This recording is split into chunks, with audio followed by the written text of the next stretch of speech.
Hi, Nick Osborne with the Personal Training Department Blueprint. Welcome to our next video blog post. Now I know we're a third of the way through the year, and we usually give you tips and tricks, the marketing sequences, a list of things to do, whatever, how to market, how to get public exposure for the training department. But what we're going to talk about today is attitude. Attitude to me now, at this point in my business, is the most important aspect of building a team and how I manage. This is what we talk about when we go into our staff meeting. This is what holds the team back or gets the team to move forward.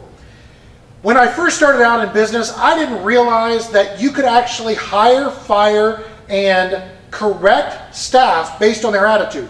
Now, some of you might be watching this video going, of course, but there are some of you that will have a little bit of trouble with correcting your staff based on attitude because it's not quantifiable. It's easy to hire somebody based on certifications or degrees. It's easy to keep staff based on how much they produce. So if they're billing $8,000, $9,000, $10,000 a month, boy, it's easy to keep them, and it's easier to fire somebody who's only billing $1,000 or $2,000 a month. But when you look at the overall effect of each individual employee, including yourself, when it comes to building the team, attitude is the number one thing that we have to hire and fire on. Whether that staff member is kept, whether we continue to train them. All of these things is what goes into building the team. I have kept staff members that made me a lot of money but had the worst attitude possible. And when we go out and work with our clients around the world, we have like 50 or 60 personal training department blueprint clients around the world. What we look for right off the bat is we do generally a Skype video call right off the bat with our staff, with their staff, and I can tell right off the bat who's on board, who has the right attitude, and which ones do we need to get rid of right away.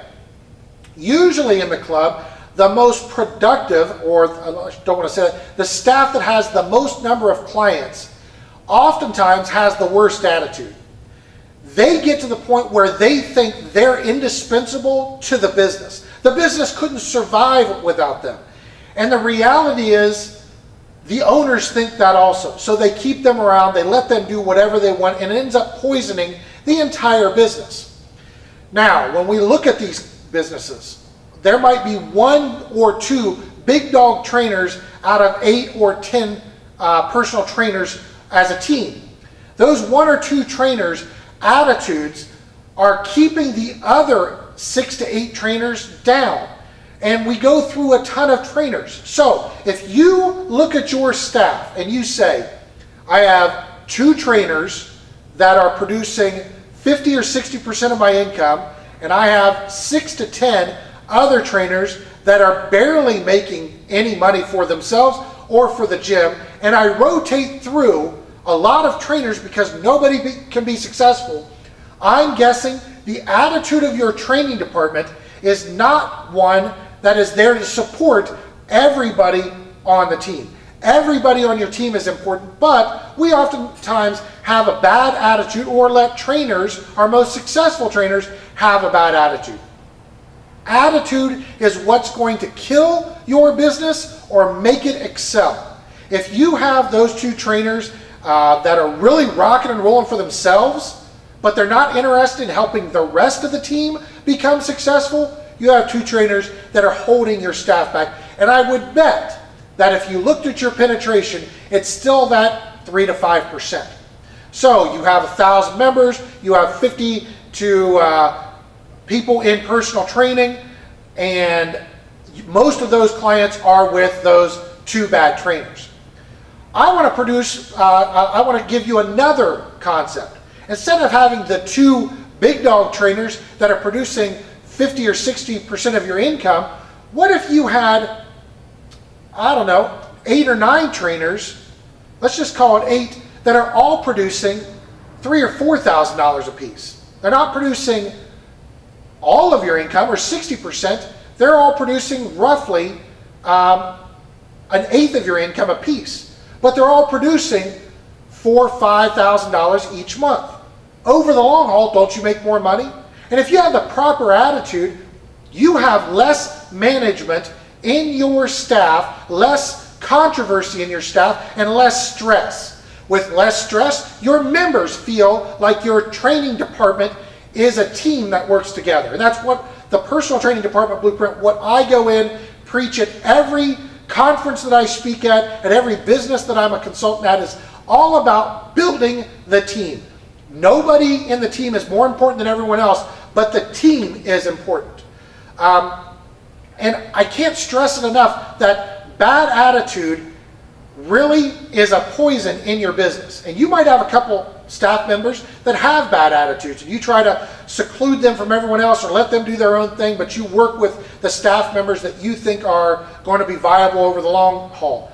But the bad attitude trainers that you leave in the business poison those new people, because they get to do whatever they want, and the new people are getting your attention, but they see the other people doing whatever they want with a bad attitude and not helping them, and it ends up poisoning their morale and everybody around them. Also, if you're an owner or a manager and you see people with bad attitude and you leave them in your business, you're as guilty as they are. Sorry to say it. Now, how this affects your income. Your bad attitude trainers become the face of training in your department. When you have people that from the outside can see arrogance, superiority, people not wanting to help the team or the people around them, they never want to get involved in your business. So it affects your business greatly. More than any marketing sequence you could ever do, any type of email marketing campaign, any type of sale that you do, nothing's going to work. You've got to have a positive attitude, and your staff has to have a positive attitude. Now that doesn't mean they have to like each other. That just means that they have to go to work every day, come to work with solutions to problems. If they see a problem, or they're going to start complaining that they're not making enough money, or the staff's not doing something, they have to offer a solution every time that they have a complaint. They're not allowed to complain about something unless they come up with a solution. That would be huge. Now, their solution might not work, but it helps you as a manager or owner, or helps the rest of the team see somebody who's got a complaint and then offers at least some sort of solution to help it move forward. That's somebody who's contributing to the staff. Now, if you have issues between staff, everything has to be funneled through, I guess, rose-colored glasses. That's one way of saying it, where the idea is not to beat down the other person. It's not to win arguments. It's to compromise and come to a resolution where both people are happy. Whether they feel one person's stealing from somebody else's clients or whatever it is, you have to come with, again, some sort of solution or wanting a positive resolution so both people feel successful. Again, nobody should feel that they are more important than anyone else. You can't, as a manager or owner, give the impression that one staff member is more important than another, even if they're producing 2 or 3 times the amount of money as someone else. If that's the case, you're going to show that everything, all rules go out the door when it comes to money. So as long as you're producing money, you can do whatever you want in the business. And it becomes a money-issued business, and trainers, your good trainers, are about relationships, reduced stress, and building a team. Now, I know these are tough things for some owners to wrap their brain around. How do I fire or correct or even talk to some of my staff about their attitude without being angry, without yelling at them, which of course is a bad attitude to begin with.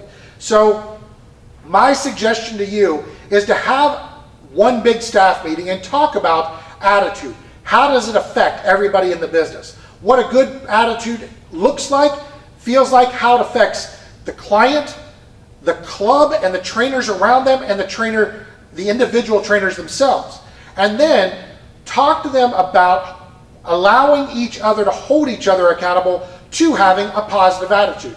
When you do that, it gives everybody permission to start thinking about how their attitude affects everyone around them and how it's going to affect the business. And when your trainers start thinking about their attitude before they say or do something, or even right afterwards, it's going to change the image of your training department. It's going to change away from just focusing on quantifiable things, certifications, the number of sales we made this month, to how we approach our business. And when you approach your business with a positive attitude and have a team of trainers or the entire staff focused on having a positive attitude for themselves and for the members, your training department, your gym, your business will completely change. Your stress will drop. It's not going to go away, but it will go to one that's solution-based, that's proactive in nature, and that's really helpful for you, the trainers, and the members.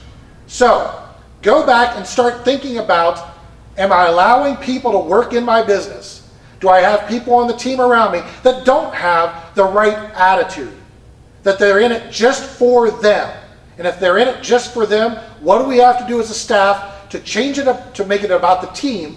And if you're an owner or manager, is this person so valuable that a year from now, I'm going to be making the same amount of money? That if I got rid of them, would I be making 2 or 3 or even 5 times the amount of money if I have a group of trainers that are not superstars, but they're all really good and supported? How much more fun is it to go to work if you're a manager or owner when you're making 5 times the amount of money from your training department? So, until next time, my name is Nick Osborne with the Personal Training Department Blueprint, helping you create a great team of fitness professionals.